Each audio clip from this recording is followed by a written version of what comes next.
now, and I'm paying the price for, just being outside. If you look at my contemporaries in triathlon, for instance, everybody looks ragged. You've had some skin cancers. Yeah, I mean, it's a little bit. More than a little bit. I mean, I see a dermatologist once every 4 months, and dermatologists these days are very aggressive. Yeah, and they in the name of being conservative, they're quite aggressive. And so I'm always, they'll always burn something or biopsy something, and I kind of go along with it. I think sometimes that, like one of the ones that we started going to in Florida, she was biopsying everything and sending Carrie in to go get Mohs, and I'm like, I'm not buying that it's that bad. Yeah. And so I found another one, and he's like, yeah, we'll just burn it, and we won't even biopsy because I don't need to, and there's a 90% chance it wasn't going to turn into anything, and even if it did turn into something, it wasn't going to be like melanoma, right? There's squamous and basal are the two.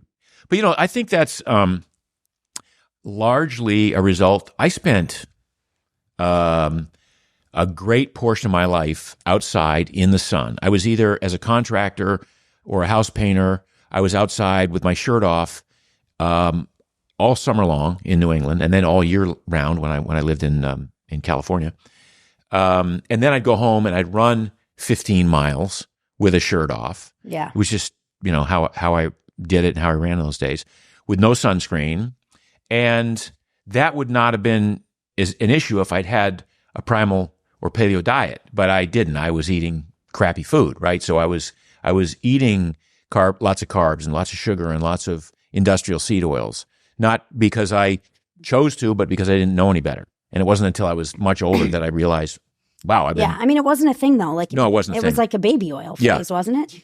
Yeah. No, when I was in college, you would, that was it. You go, I remember driving from northern Western Massachusetts to Miami for spring break, straight haul all the way down, 24-hour drive without stopping, and then falling asleep on the beach at 9:00 in the morning and getting a sunburn first day. That's the stuff that we did when we were, young and foolish and whatever. So I feel like I'm paying the price for that now, and I'm paying the price for just being outside. If you look at my contemporaries in triathlon, for instance, everybody looks ragged. The skin got beat up by the sun because you're out there for hours and hours, and even if you were wearing sunscreen, you'd sweat it off. It would, you wipe it off or whatever as you're wiping the sweat off. Yeah. So I'm sort of, paying the price for that now, but everything's under control, and we just it's like going to your dentist once in a while and getting your teeth cleaned. I go to my dermatologist and get my skin cleaned. That's basically how I look at it. No, that makes sense. Yeah.